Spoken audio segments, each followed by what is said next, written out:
Man, all right. So, introduce yourself to the people, who you are, what you do, why you do it. We're on the Tone Tailors Podcast, man. Awesome. Yeah, I'm Eric Forberger. I'm a Lancaster, PA-based commercial and editorial photographer.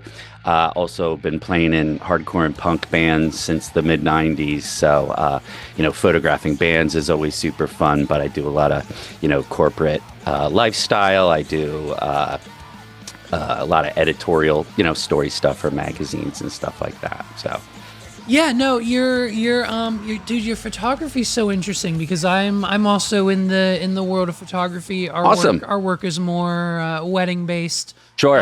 But I respect those cats, man. Like, yeah, dude. We've been at Weddings are so tough. Yeah, we've been at it for 10 years, so That's awesome. We pretty much have our schedule down. It's kind of, there's not too much crazy that can happen, but from time to time it typically does. So it can be. But I was looking at your photos, and it's like you have this, and maybe it's just maybe a term I'm not familiar with, but you have this style that's like. It's very, and these are all compliments, but it's very like, it's commercial, but almost like stockish. Like your photos look very, like I would download these to use on like my clients' websites if it's about food or the human body. Like you have that kind of, has that always kind of been your vision? So I get a lot of people that say, like, if they see an article or if they see, like a billboard or anything, they're like, hey, that looks like something Eric shot.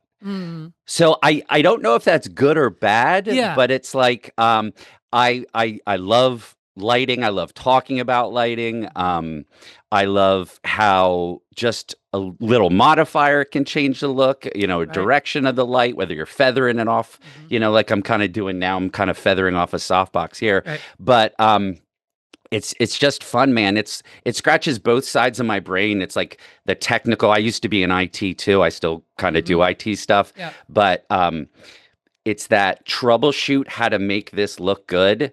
And then the creative side is like, this is what I want. I want it to look cool like this. And then my tech side has to figure out how to make it look like that. So yeah, I think it just comes from like shooting a lot of corporate stuff, a lot of corporate lifestyle stuff.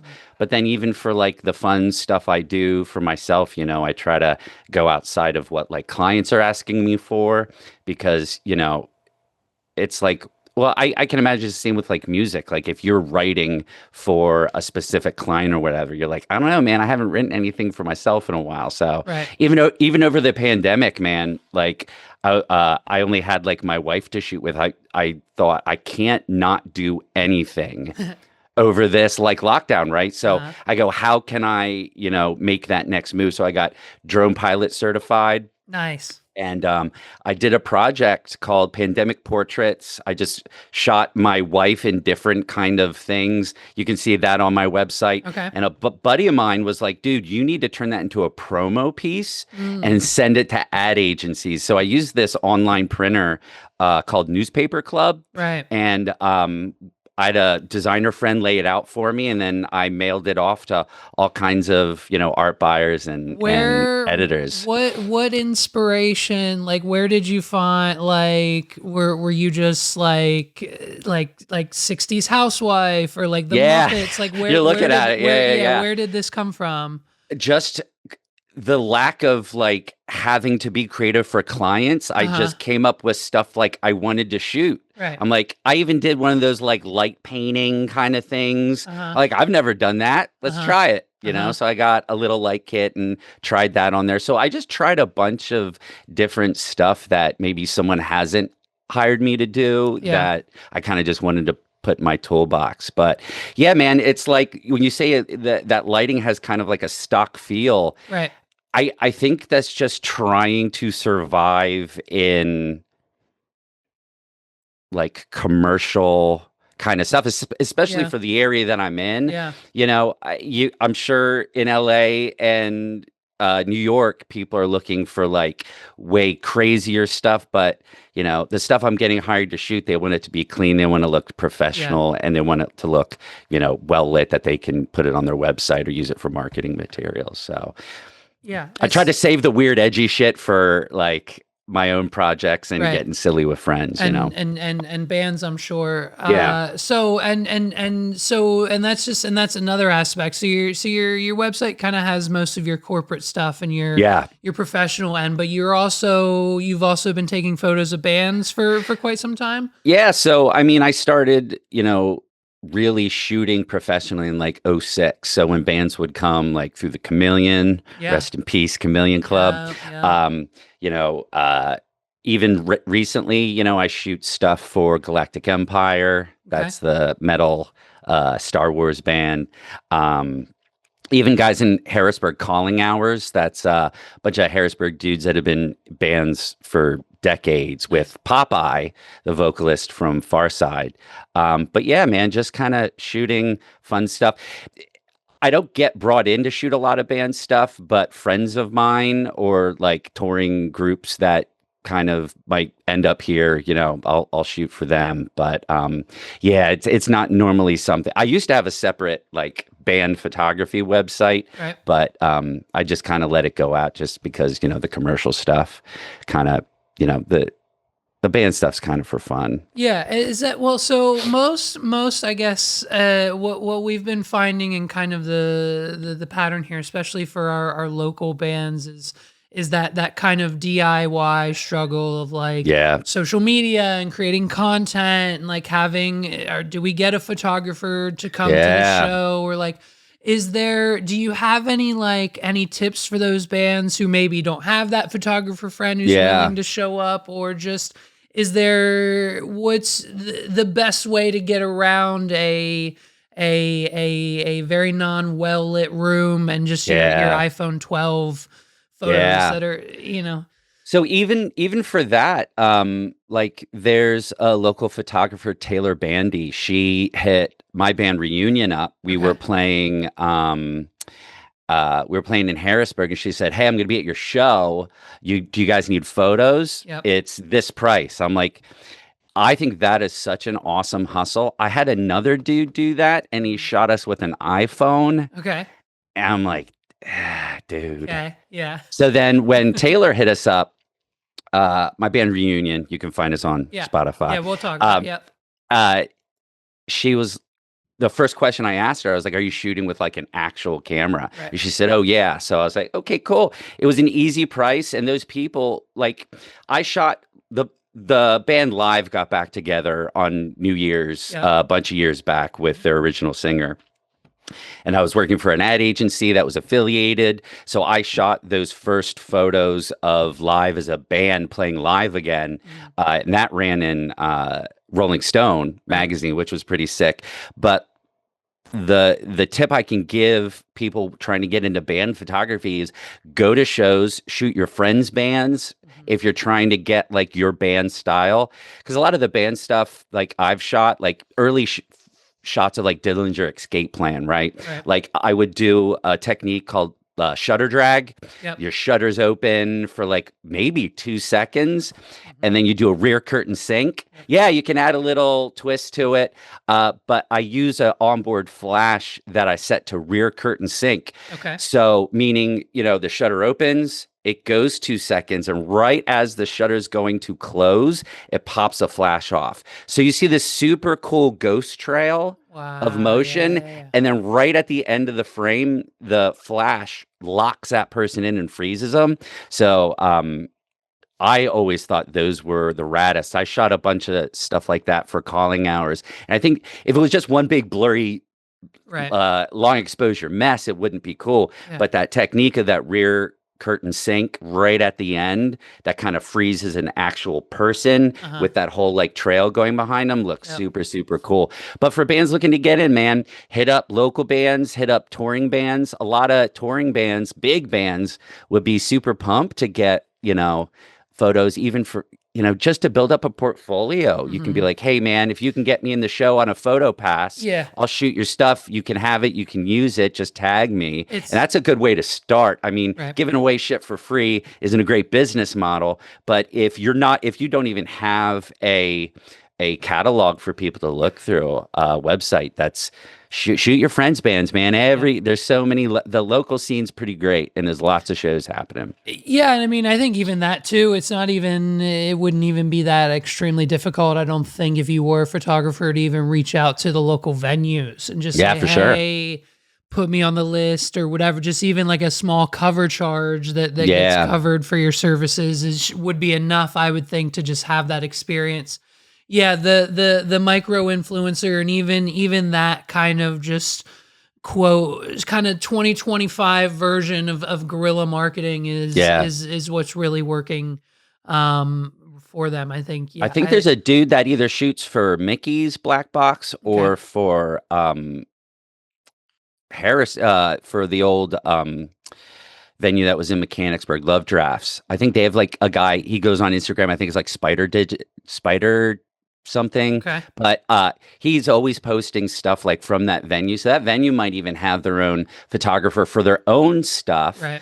But I mean, I'm sure that photographer is probably tossing photos to, the artists and just trying to, if you can stay out of the way of the show and take great photos, I mean, any band's going to love them, because like you said, in 2025, you've got to have like live shot photos, and especially when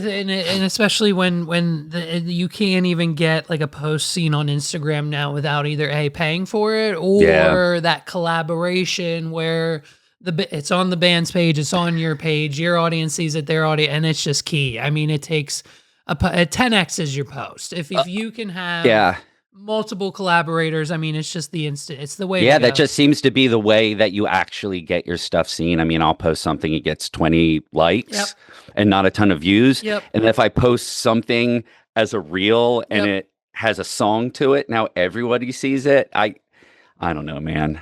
I thought I was just going to be a photographer.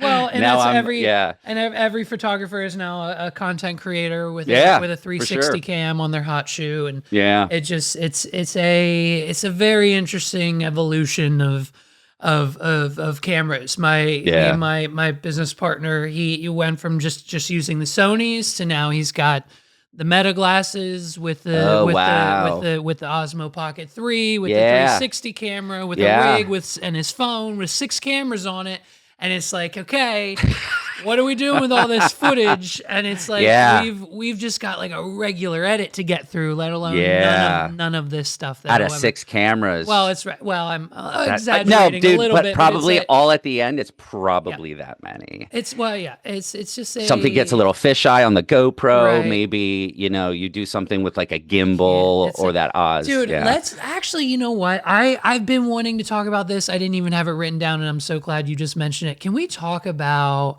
the multi-billion-dollar downfall of GoPro? They had the market, and then they like innovated the wrong way when I think they like just spent a bunch of money on projects that didn't work, and like we're all about like the cameras and not the creators, and it's just it was this interesting moment. And then I think one of the other big things was like their drone just completely failed and got recalled completely. So I mean, DJI has really like that whole market. It's weird, man. It's that thing where I guess they zigged when they were supposed to zag, or maybe they didn't do enough research about what the customer base wants. And then the second people find something that works and they say, oh, that dude is using this. He makes cool shit. I'm going to grab that too. And that's how stuff gets kind of like, even before the pandemic, right? So like we're using Zoom, right? But what happened to Skype? What happened to Skype, dude? It was, and it just in a moment where like we all should have been Skyping in 2020. Yeah. For some what happened? reason. What? Yeah. Like even my cameras, I've been DSLR since since digital even started, shooting for Lancaster New Era. And now like, I don't think Nikon, I'm a Nikon shooter. I don't think Nikon is making DSLRs anymore. It's just all mirrorless, which took me a minute to get used to. I bought the D7 the D7 II when it came out. and it was weird, man, not feeling the shutter, Right. the mirror go up and down. Looking through the viewfinder and watching a video and not through the lens right. was Well, real and that's weird. and then we're shooting on, I think, Sony threes, Sony A7 threes, something like that. And it's like when the outer screen, the main monitor the display is terrible. And to actually get an accurate viewpoint of your photos and your lighting and everything, like you have to look in the viewfinder just to make sure, because it looks blown out on this screen. You're like, I gotta but actually through the viewfinder, you got a perfect better shot. resolution. You got a perfect shot, right? Interesting. So you have to like train your eye with those cameras sometimes, because when we have like light coming in from the background, it's a very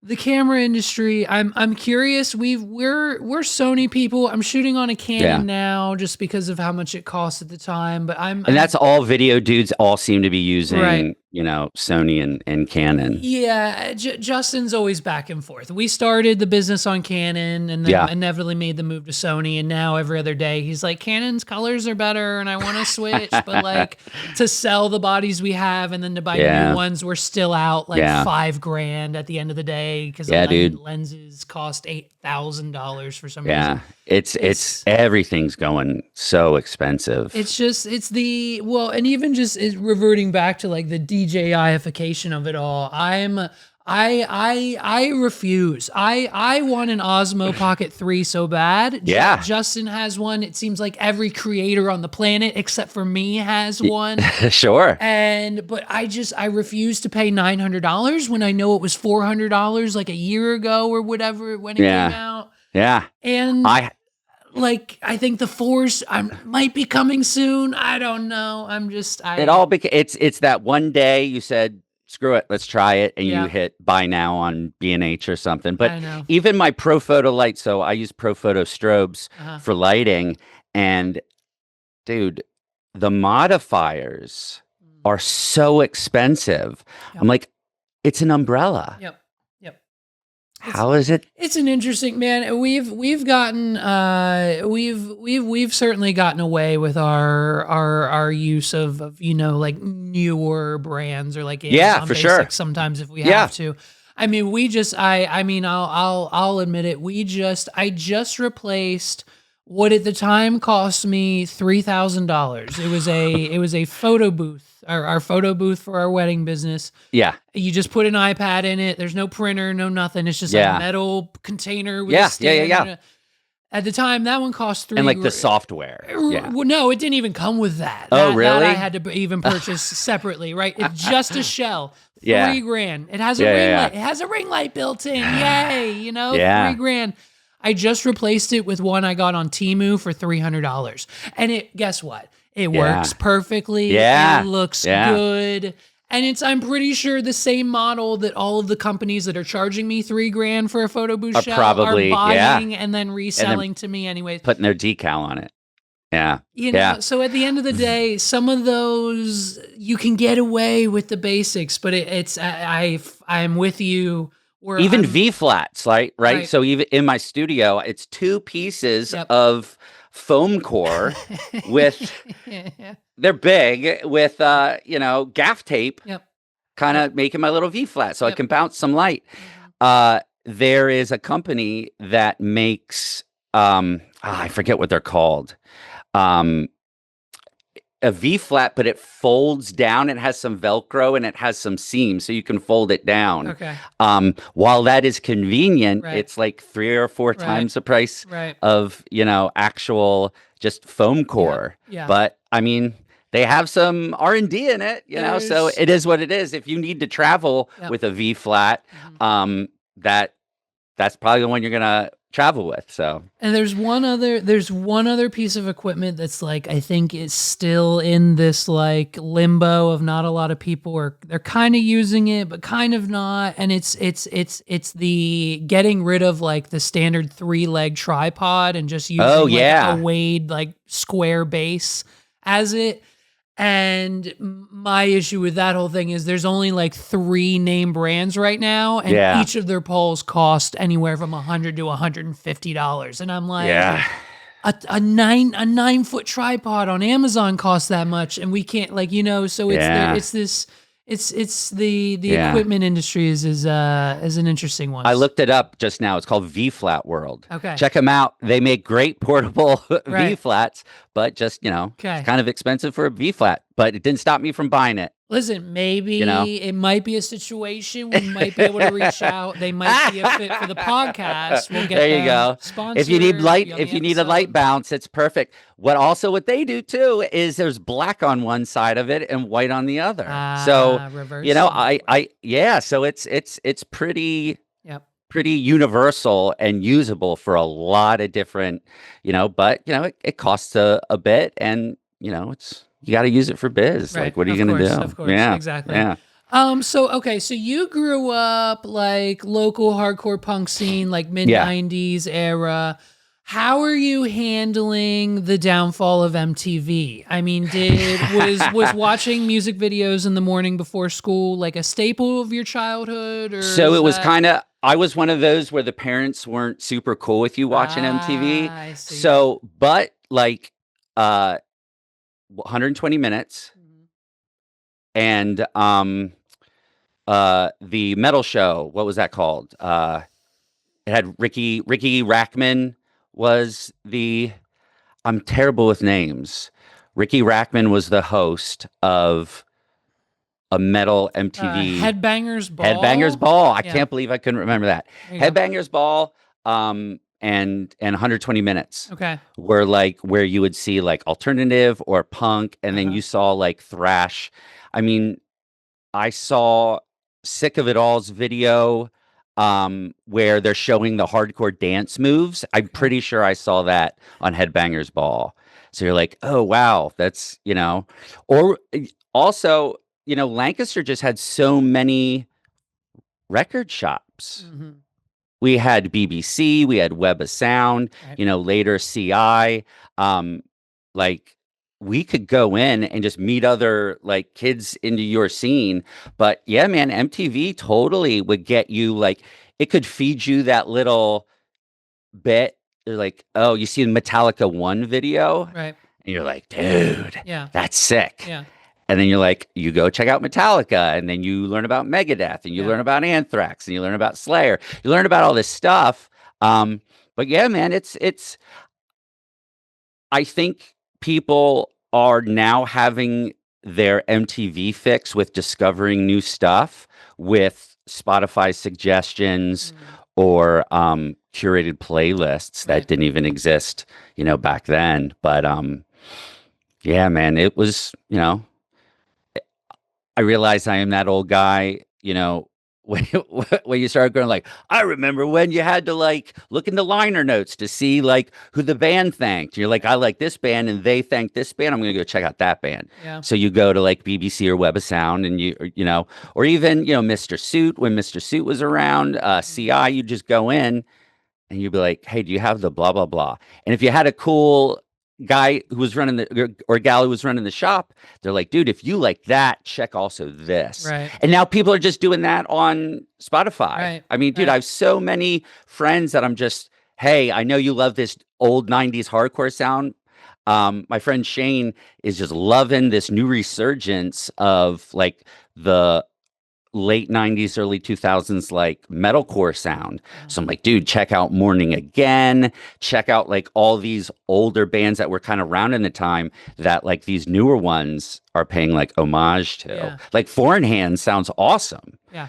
But they also have, they all kind of sound similar to like let's say like One King Down or Snapcase or any of those like, mid to late 90s hardcore bands that kind of define that style of music. I love it. Yeah, I think I might just be a half of generation ahead of you. My music shopping experience unfortunately was I think in the weird interim between CDs and vinyl. So I wasn't a record shop kid. Yeah. But the strongest memory I have is going into FYE and not knowing any of the songs on the latest albums that were out. Yeah. aside from what I read on the back of them. And then you had to take it to a machine and you would scan it and then put on their headphones. The headphones, that 12 other people just had on discussing. Yeah. And you could I think The Wall did that too. You could listen to each of the tracks, and it was just like this like intimate experience.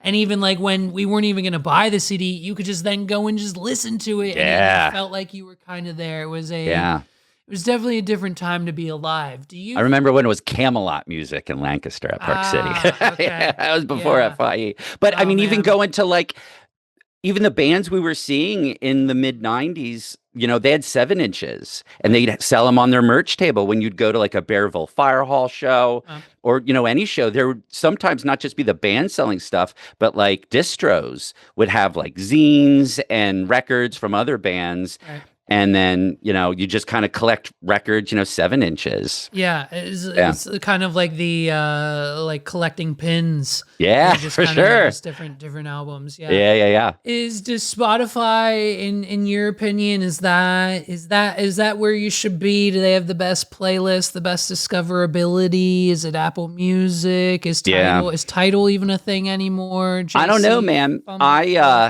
So like even in the studio, we were doing a corporate shoot. We were working on a couple days, and I'm like, what do I even play in here?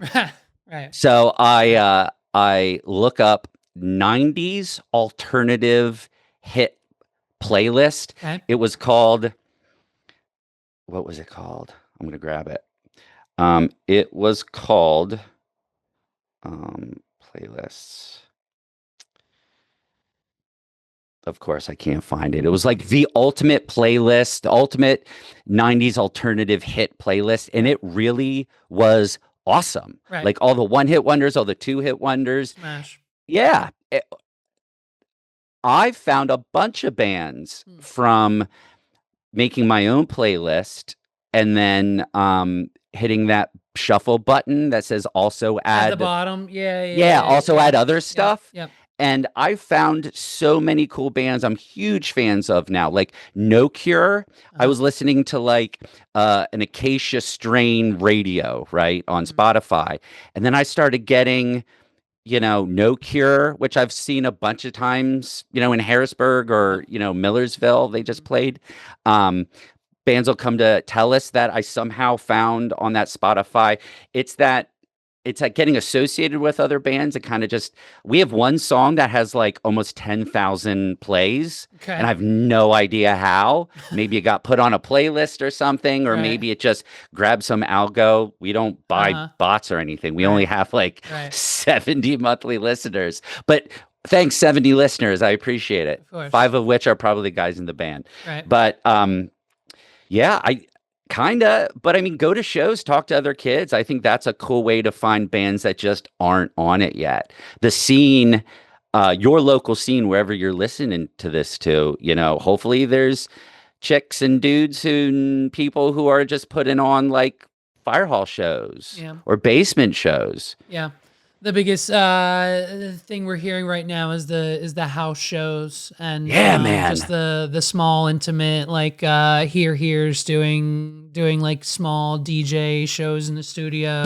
Just it's a very interesting House of Jank is a house in Akron, Pennsylvania, run by Closing Time Collective. And our band was so pumped to play a basement show. Yeah. It was so rad. We met awesome bands, and it was just super, super fun to go to a basement show again. We all used to go to Alexander T's basement in Reading, and we saw like huge bands come through before they exploded. And you're like, yeah, I saw him. I was standing beside a hot water heater.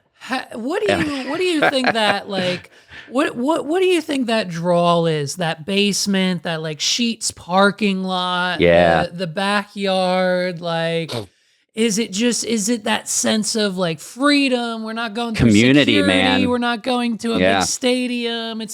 We're not watching it on the screen. Like, because we're literally front row. Like, you don't know how pissed I was, right? I bought me and the wife the closest tickets possible to Post Malone this Hundreds summer, of dollars. and I still had to watch him on the screen. You know what I mean?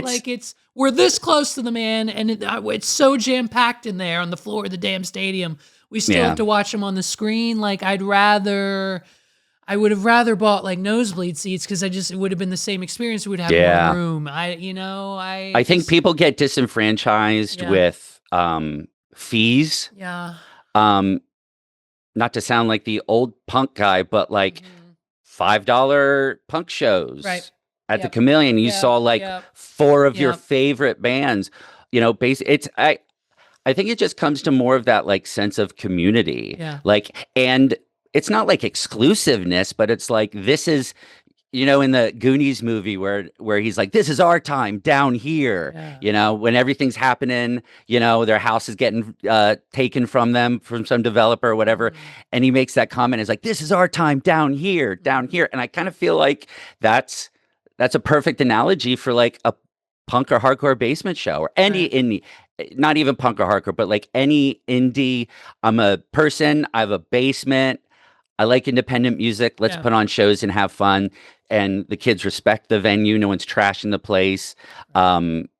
It's I don't know, man. It's not, I'm here with everybody and I'm experiencing it like right in front. Yeah. Like I'm feeling the heat coming that everyone's just sweating their asses off in this room.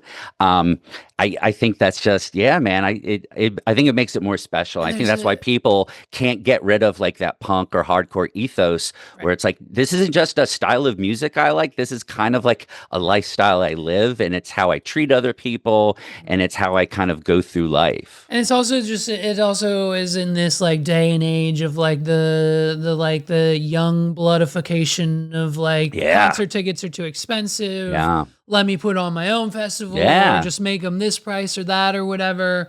And it's a very interesting scene that like in a world where you have, I find it fascinating, a world that you have like the CEO of StubHub or Ticketmaster. I think they're both the same thing. I was going to bring that up. And he's like, well, they're charging $30,000 for floor seats at the Lakers. So you should be thankful that I'm not charging you $20,000 for Beyonce. And it's like, excuse me, I read the headline. I think the quote was, we could be charging more. Right.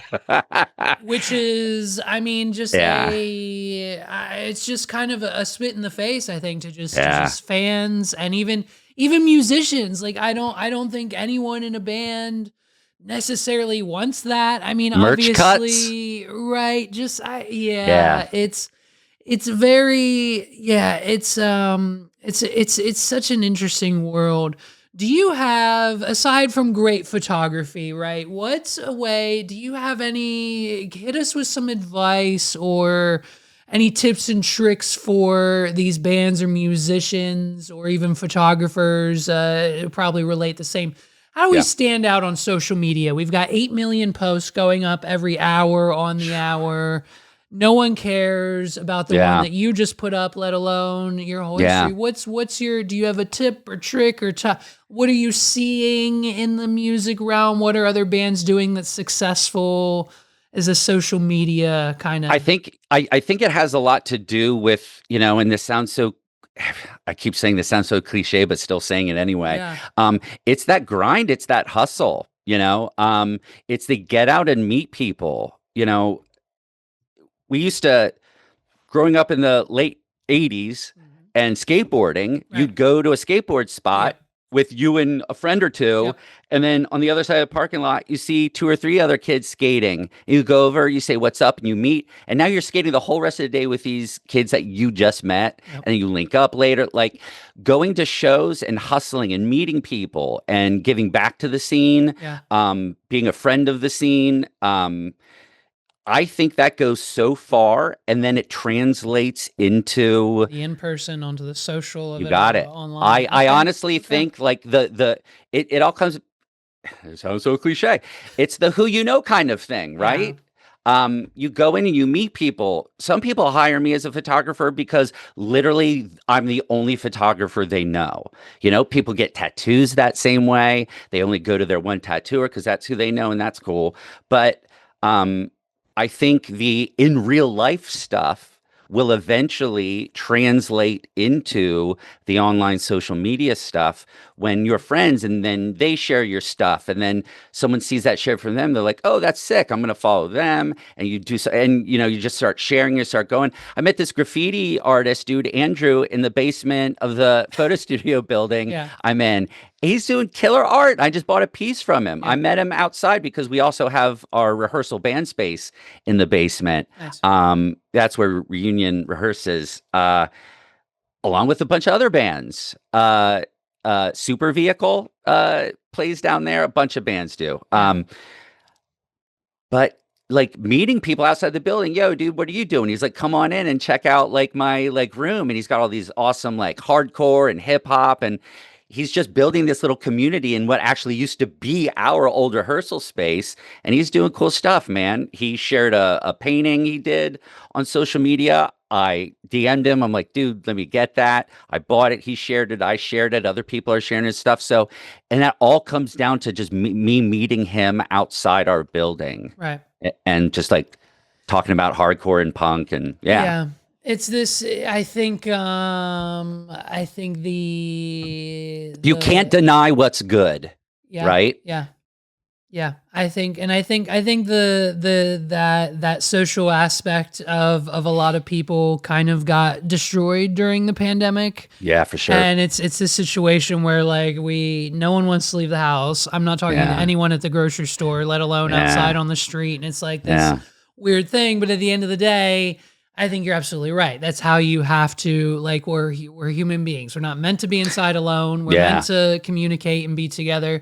So I like that. The transitioning of meeting in person, going to events, networking is still the key to forming that audience and that retention on social media. I like it. Yeah. For sure. Yeah. I think that's where, I've followed people on Insta and we follow each other back. Yep. And then there's always, because they're like friends of friends or whatever. And then when like you're at the grocery store and you see them,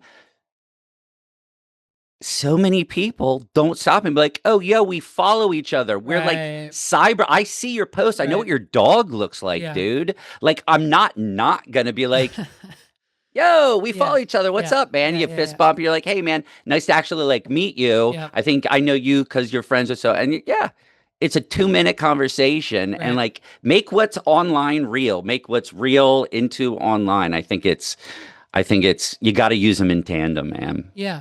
Reunion, your band. We have 2 EPs out right now. 3. Yeah, okay. We recorded our last one. Our singer Mark got into recording, built a studio in his basement over COVID. So our first 2 EPs were with him, and then we've all been good friends with Carson and Grant at Atrium. So we did our last EP there at Atrium, and they killed it as well. But yeah, man, it's a bunch of 40-something dudes who we were all in different bands in the 90s and early 2000s. Mark, our singer, and I dropped out of college together in like 99 or something. So it's like I've known those guys for so long. John Seco, Matt Brubaker, Hemfield dudes. We would somehow pack in a stranger's car and end up in West Philly going to a show at like Stalag 13, which was just like a squatter warehouse that put on killer shows. But it was cool to like meet back up and be like, they went to Furnace Fest. John and Matt went to Furnace Fest a couple years ago, and they're like, dude, we got to start a band again. So, and I saw Matt at the ABAG, American Bar Grill, local like punk rock spot. And he's like, dude, me and John are starting a band. I'm like, I went in. He's like, we need a vocalist. I'm like, I'm going to hit up Mark.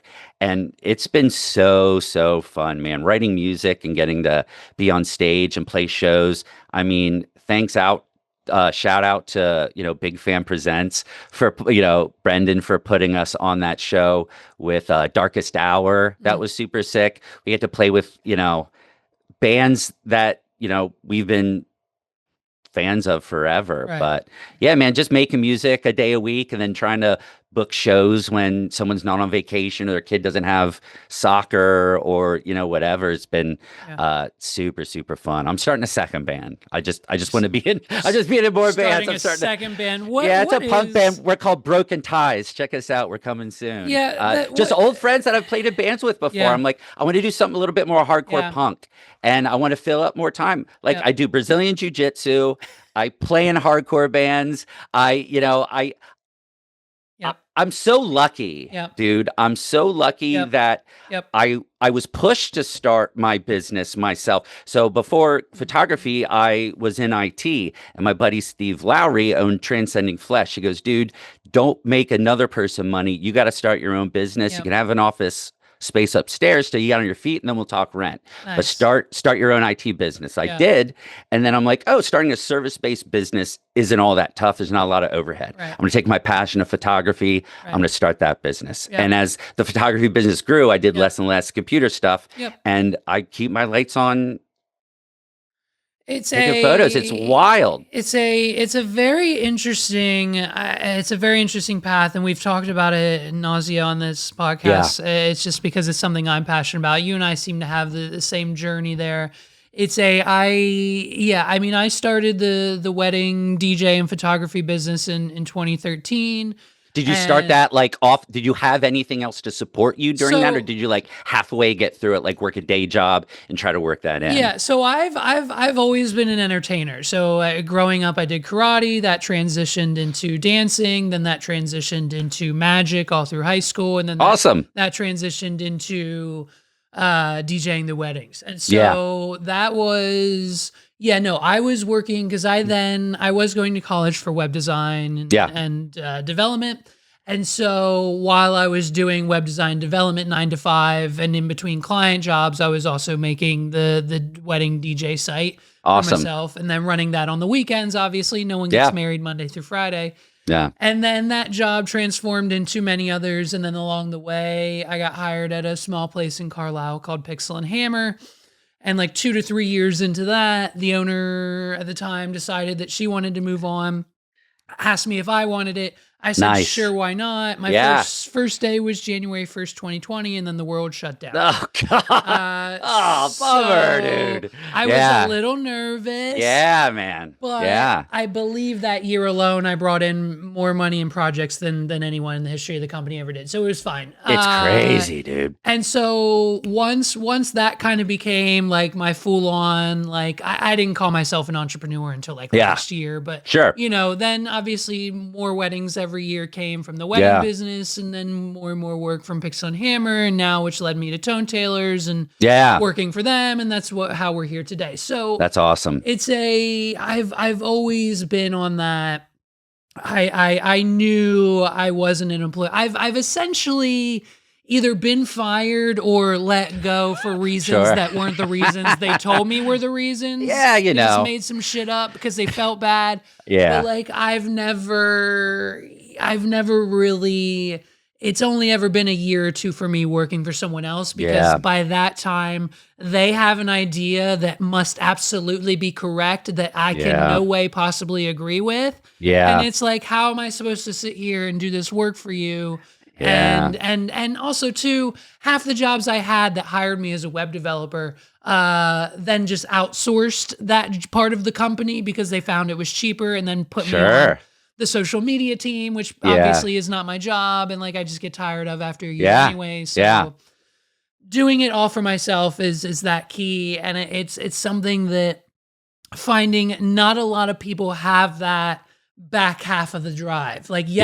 You have the skill. I have no doubt that you're a great photographer, you're a great videographer, you're a great accountant, you're a great guitar player. But that's only the first half of it. We've got to now run a business. It's the personality and the hustle. Right. Yeah. Right. And that's the thing, working for myself, I get to kind of work when I want. I mean, I want to work all the time. Right. So even on days where I do have some downtime, I want to work on that riff, or I get to, try to book us a show, or we're doing stuff. So that freedom of not punching a clock, 9 to 5, 40 hours that I have to work for this person.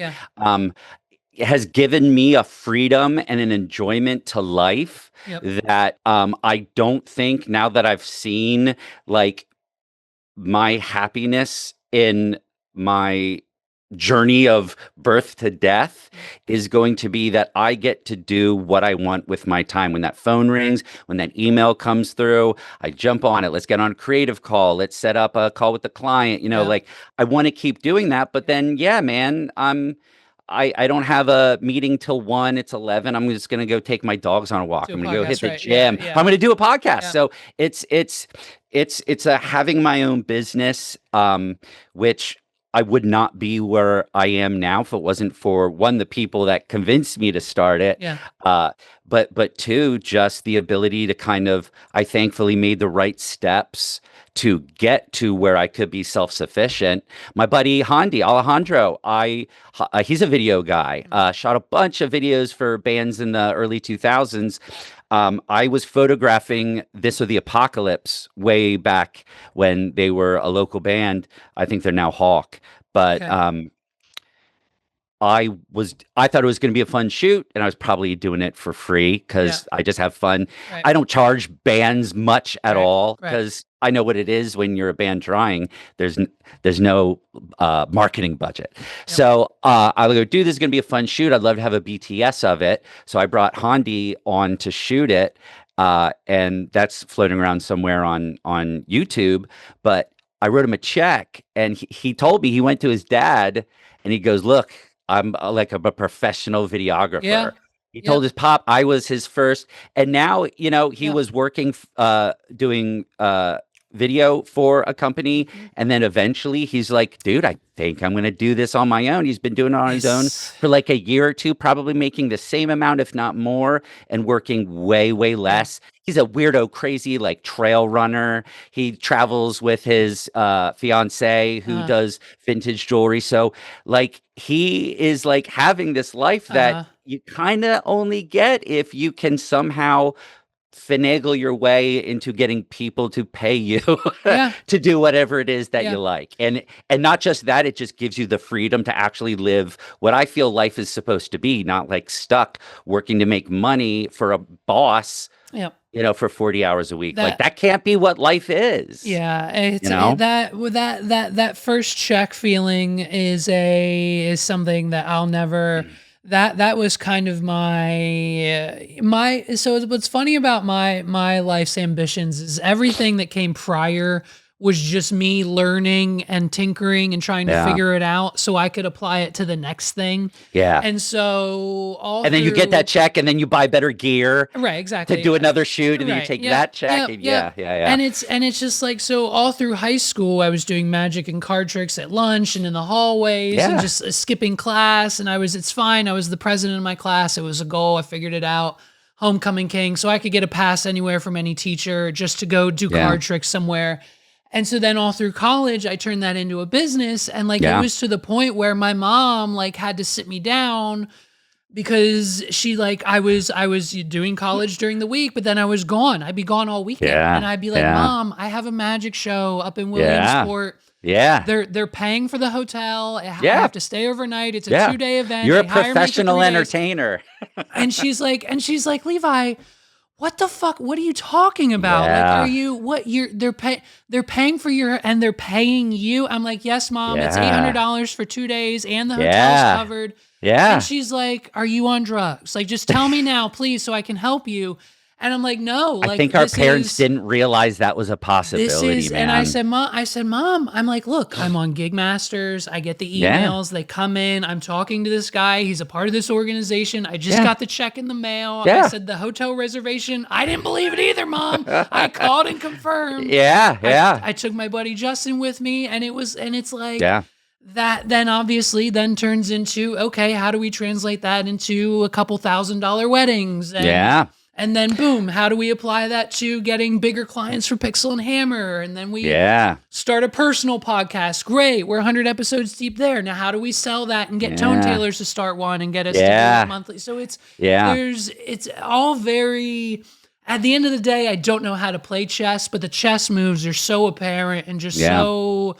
I almost feel like You either click in or you click out. listen, I think the Yeah. bottom line is you I think have to have either a touch of or either a full dose of undiagnosed ADHD, or Sure, maybe it yeah. is diagnosed, but at the end of the day, you have to be on 3 separate email threads Yeah. and 12 different projects at any Yeah. given time in order to accomplish one tiny little task. I met this dude, Jonathan Burns. He's Flexible Comedy on Instagram. My friend got married, and Jonathan Burns was doing like magic at Yes. all the different tables.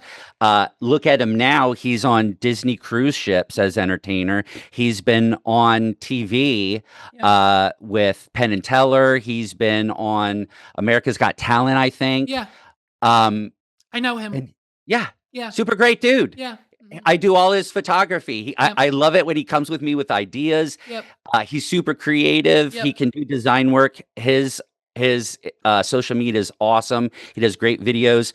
A buddy who was into him, this guy Nicholas, he's Ridiculous Nicholas, saw that I photographed Jonathan Burns, and he's like, "Hey man, I'm getting into like this educational kind of science magic-y and trick stuff." And he's like, my mentor was saying, like, dude, you need to be professional. You have to look professional. To look professional, you have to get pro photos. And he did a shoot with me. He was like a biologist during the day. And he's like, I kind of just want to make this a business. And he took the leap, man. And he's getting booked. He's doing his own thing, man. And it's like, this works. You can do this. I think everyone, if you work a day gig, have a side hustle. Like, not just because you need more money, but because you'll never work harder than you do for yourself for someone else. And it's a fun hustle. It's not work when it's yours. I have a very, very heavy and deeply love-hate relationship with Gary Vee. I have a same love-hate relationship with Casey Neistat. Okay. But I have nobody cares work harder tattooed right here on my wrist. And it's that, you know, I've had too many hour-long phone calls with friends and relatives and people I know who are like, Levi, you inspire me. I see what you're doing, the business, the podcast, the this, the weddings, the that, how do you sleep? Like, I want to do it too. And I'm like, great, you need A, B, C, and D. And then they get that. But at the end of the day, then their excuse is like, oh, once I get home from work, they didn't have the drive, and I don't have time. And I'm like, hey man, you were just scrolling on TikTok for 45 minutes. Imagine if you were posting on TikTok for 45 minutes, then maybe someone would buy your 3D printed dragon. Let's just for sure. Let's just, I mean, at the end of the day, we have to, I was just talking to my stylist last night. She's broken out of the sports clips and the chain hair cuttery places. And now the new thing in the world of salons is the My Salon. It's just like it's just a building with a bunch of... And then you can rent your chair. Yes. I know a couple, like I bring in hair and makeup folks, and a bunch of them have their own chair at a lot of those salons. I think that's super cool. That whole business model is a gold mine. I want to open one so bad. I just need the liquid. It's such a good idea. It helps people be, their own, you know, and I know a ton of barbers and, you know, hairstylists, makeup people, like these are all entrepreneurs. These are all people that provide a service and get paid for it, and they themselves are their boss. And I think that's super, super awesome. My tattooer friends, like it's, I have friends in bands. My buddy Mitch, he's a professional musician. We have a beer at like Pony Club or something. I'm like, dude, like you get to be like a rock and roll musician and pay your bills. Like, dude, you're so lucky. We're so lucky. You know, and I don't know if I just tricked the right people and then getting this far, or like, you know, everyone has that imposter syndrome, right? But it's like, and every other day I'm just waiting for the phone to stop ringing or the emails to stop coming in. But in 20 years, it hasn't. So we just kind of keep plugging away. I have the same conversation with my wife every weekend. I say, I don't know where. I do not know where I turn left and all of my other colleagues turn right. It's a situation where, not to get too deep in the weeds, but like the same people we graduated college with are like on the edge, if not close to homelessness. And I'm over here kind of like thriving a little bit. And it just kind of like, what's that Where's Yeah. that disconnect? Because you live in a Yeah. big city and I don't. So for all terms and Yeah. purposes, it should kind of be like the opposite, but it's Yeah. not. And I like, Especially in a place like Lancaster, I scream at everyone yeah, how rad Lancaster is. yeah. You know, we're a few hours from Philly, Mm-hmm. DC, Baltimore, New It's that York. hub, yeah. Yeah, man, we can like get anywhere. We can get to the beaches. We can get to the mountains. Like Lancaster itself. Where are you at? I'm in Mechanicsburg, so Okay, across cool. from Harrisburg. Yeah, Yeah, so it's like, dude, this area yeah, is so diverse yeah. with, I think, its industry Mhm. that when other places are kind of struggling, Lancaster's so diverse, we just kind of keep afloat. We just Right. it I don't know, man. It's It's a I mean, housing's never. getting pretty wild, but um dude, I It, couldn't afford my house if I bought my house now. I hey, don't think I could have afforded hey, it. you got that COVID interest rate, don't you? Oh, no, It's, dude, 2015 divorce, and I had to buy I had to ah, buy a house, and it just so ah, happened to be at like okay, 4.25%, okay. So and you're it good, right? just started. Yeah, Prices were just starting to go up yeah, in 2015, and I right place, right time kind of thing. yeah. But Okay. I feel bad for like kids who Dude, my are, friend. Yeah, making 20 bucks an hour, yep. and like their apartment's I like can't afford it. 2,200 Can't bucks. afford it. Yeah, my buddy of mine is in the process of buying his first house, and I'm like Yeah. okay. I'm rooting for you, bro. Like good luck, but like Yeah. that 6% interest rate. Okay, like It's gonna really, yeah, I don't know. things are getting interesting. Let's all right, let's take it back. You're in a band. What's your role in the band? So I Reunion? play rhythm guitar and I do backing vocals. Okay. But yeah, man, we've got a shredder as a lead guitar, Okay. Phil. Mark, our singer, does a lot of like the writing. Matt and John, the drummer and bass player, just keep the rhythms interesting. It's fun to write. It's so fun to just get loud with your friends. Yeah. And we're just writing music we dig. We don't even have like, it's not like this is the style we want to be. We just kind of write songs, and when we like it, it's our song, Yeah. whether it sounds like us or not. So let's talk about that equipment. So you have to go get Yeah. a new guitar at Tone Tailors Yeah. today. Yeah. What are you taking off the shelf? What are you I'm a demoing? What are you thinking? I'm a I'm a humbucker guy. Okay. They have a bunch of really nice looking and very playable Paul Reed Smiths in there right now. I checked Yes. in on the guitar that Steve is doing a Uh, setup on for me. Huge sale going on with 20%. Paul Reed Smith for the end I of the saw year. 20% I off saw it? Chad Taylor in there just checking in on Yeah. my guitar, and I was like, dude, those PRSs are looking sharp. He goes, I can't 20%. remember the last time they were doing a sale. Yeah. He's like, I don't know if it's because of the end of year. He's like, I don't know why, Yep. but dude, these are like, and they're great, It's dude. They solid. play awesome and they Yep. sound awesome. Yeah, I'm more of a humbucker guy as Okay. far as like amps and stuff.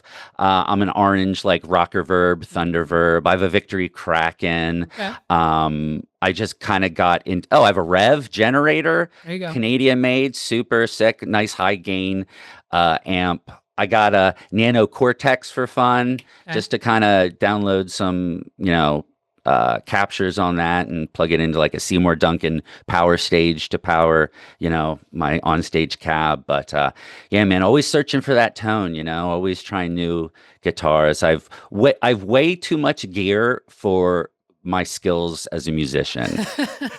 I should really only have like one guitar, Right. and like one amp, but It's there's a it's like that for me with Apple computers. There's gear within- acquisition syndrome. You got that gas, bro. Literally within my eyesight right now, I can see 3 MacBook Pros Yeah. and my Mac Mini. It's just I have a That's what I'm small using issue. too. Yeah. Yeah. The Mac Mini M4 is just it replaced my $3,000 custom PC, and Really? I'm it's using the the Studio. Yeah. Is that the little squarey guy? That's the yeah. one I'm using. Yeah, Yeah. yeah, It's they're great. fantastic. But I used the big back when they made the 27-inch iMac. Mhm.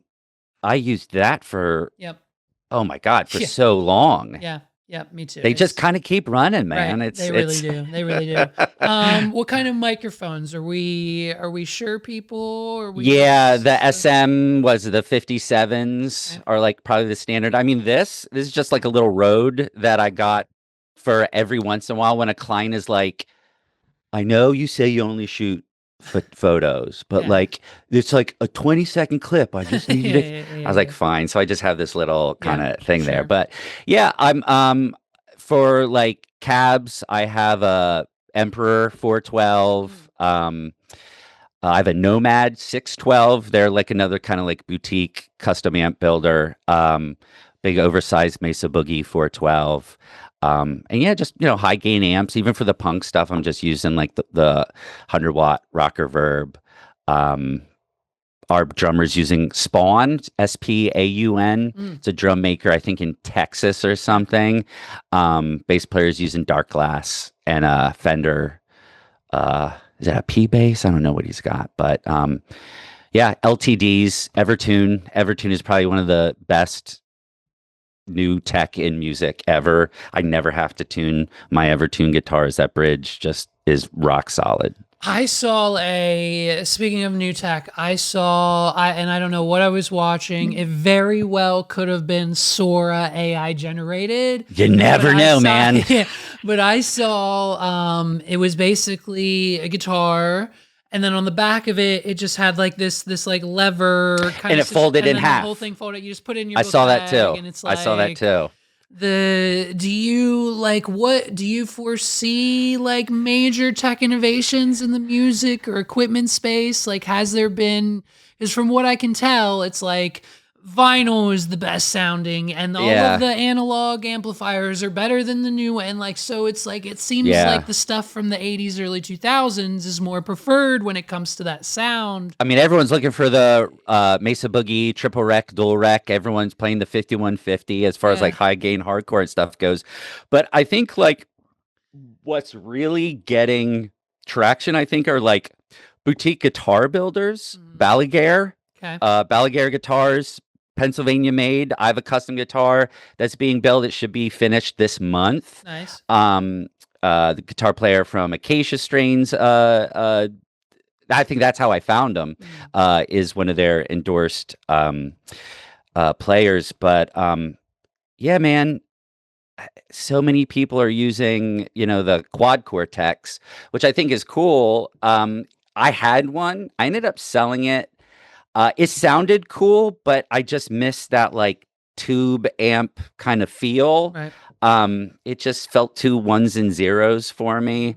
I spend all this money on this nice sounding tube amp, which is why I don't have a ton of pedals either, a noise gate, a tuner. I have that Shure wireless pedal board tuner that a lot of people are using. If people are using it on huge Coachella stages, then it's good enough for me in a basement in Akron, But as far as like tech, I mean, I'm no doctor, but I can't imagine that guitar that you fold where the neck meets the body is gonna be intonated really well. But yeah, man, I'm always down for new stuff. I think that newest technology, I mean, Kemper's been around, was probably like the first one, and then Axe FX. But I think, everyone's just got kind of going to quad cortex because bands way bigger than us are just going straight to, front of house, and that comes through the PA, and they're probably all running in-ears.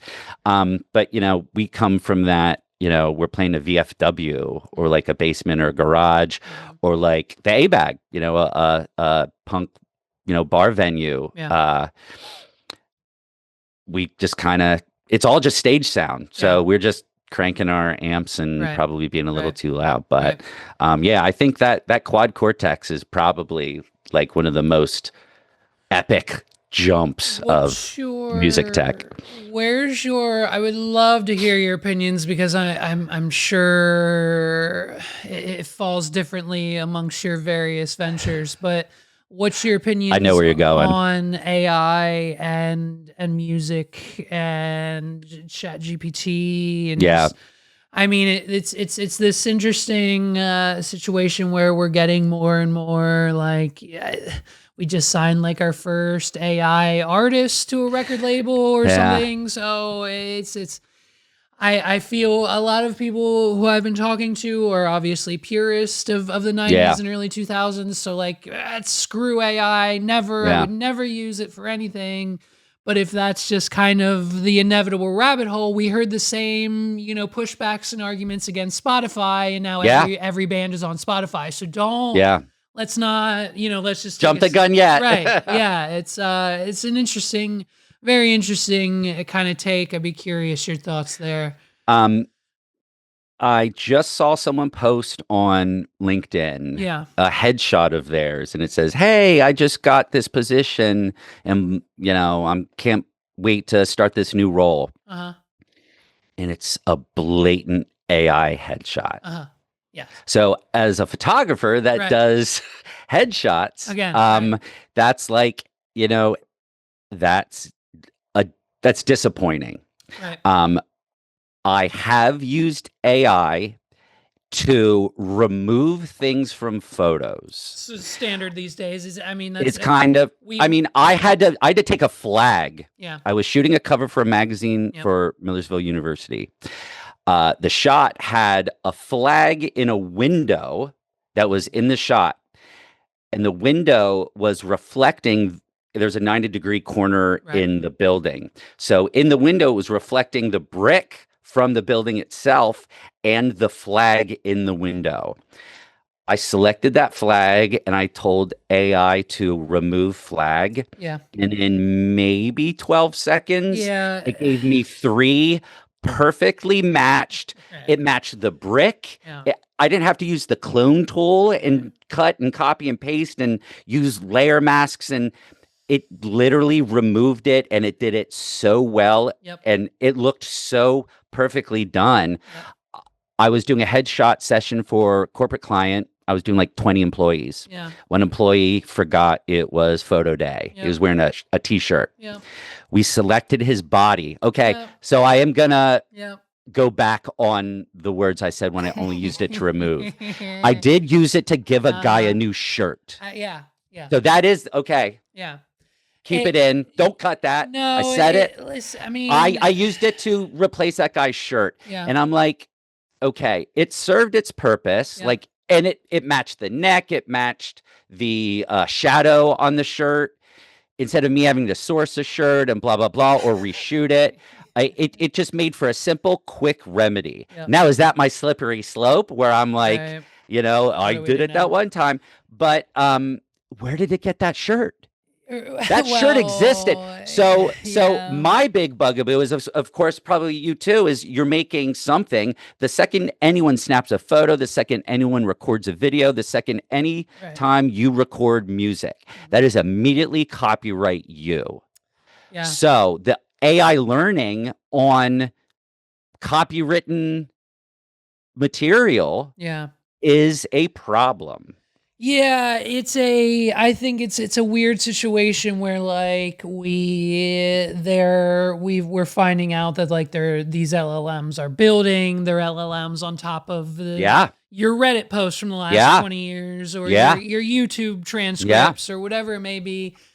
So I find it, man, it's just, I think it's why I'm continuously telling my customers, because they are continuously like, Levi, we need to use AI to generate Facebook posts for our blog. And I'm like, maybe like a caption that we write and then we have AI fix the grammar. Man. But like, we can't, guys, we can't be using AI to post like coming soon photos of a PA state forest trail when we have a dozen photos that people have actually taken of photographers that we can credit. And like, hey, by the way, in this moment of time, your actual face and voice is the most valuable thing you can be posting. And people, and I judge a person if I see them using something that's AI. I'm like, you're lazy or you're not supporting the people that you're kind of like, but I get it. If you don't have a budget and you have, I don't know. I've removed people from group photos. So like if someone's in the front and you remove them, I've told AI to remove it, and it does a great job of like matching the person, because the person behind them, you can only kind of see from here, and then it has to make like part of their body. But sometimes I'll select that person and I'll say remove person, and it'll give me like if it's a person on an end of a wide shot of a group photo, so they have to come up with like half a person's body. It puts like I have a video and I show all my friends. It gave them like a cane. It gave them like a weird hand with a glove on. Yeah. It put two random people in the shot. It replaced them with just a random person. I was like, who is that person? That person probably exists somewhere. So I would assume that if we're talking about like Adobe, I think they pulled. Yeah, I'm talking Photoshop. Yeah. So I think they pulled directly from their stock library. Okay. Would be my guess. Where they would actually have some kind of license. Probably photographed in a photo within Adobe stock photos somewhere, or video. I'd have to read their like AI policy or something. It has to be right. Yeah. So yeah, it's a tricky thing. I use it every day. If ChatGPT ever goes away, I'm screwed. I can't read or write to save my life. So I've used it to help write a bio. I did. Oh, but it helps me write everything. And the best part is when like some of the clients are still oblivious to it, and you just send them a ChatGPT written thing that we give it what it needs. We're not just telling it to create something out of thin air. And you'll probably massage it a little bit. You're like, that sounds a little stark or something. And we put some attitude in it and like change the trust me, I have a like 3-page prompt for each project that tells it to remove this, do that, talk in this tone, do this and that. Oh wow. So that's that specific.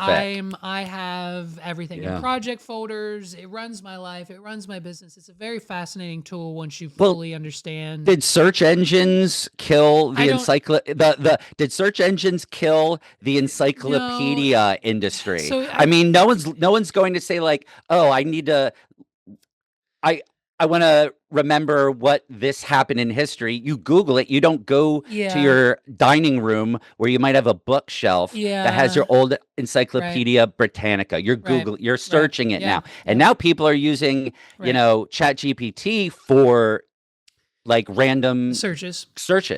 Yeah. So it's a tool. Yep. It's the deep fakes are wild. Yep. The one I just saw one of who's that physicist? He's got 3 names. Neil deGrasse Tyson. Neil deGrasse Tyson had that video where he's saying that he's looked at enough photos and he does believe now that the Earth is possibly flat. Oh, but it's not actually him. He would never say that. He would never say that. And then it pulls away. And that video was on his cell phone, and then it shows him, and he's like, "Yeah, that wasn't me." So I think that next leap, now that AI is getting bigger and bigger and bigger, like when you call into your insurance company, dude, you're going through AI prompts. Well, and it's a lot better than the press 1 for this and 2 for that. But I think it's going to come down. Yeah. Remember when people were buying NFTs, right? Yeah. So that chain of digital, well, like even token Bitcoin, you have this paper trail, this digital paper trail of legitimacy. I think that technology is going to be the foundation of legitimizing AI things, so that it's going to be hopefully our checks and balances of, oh, does this have that token that shows that the blockchain stuff.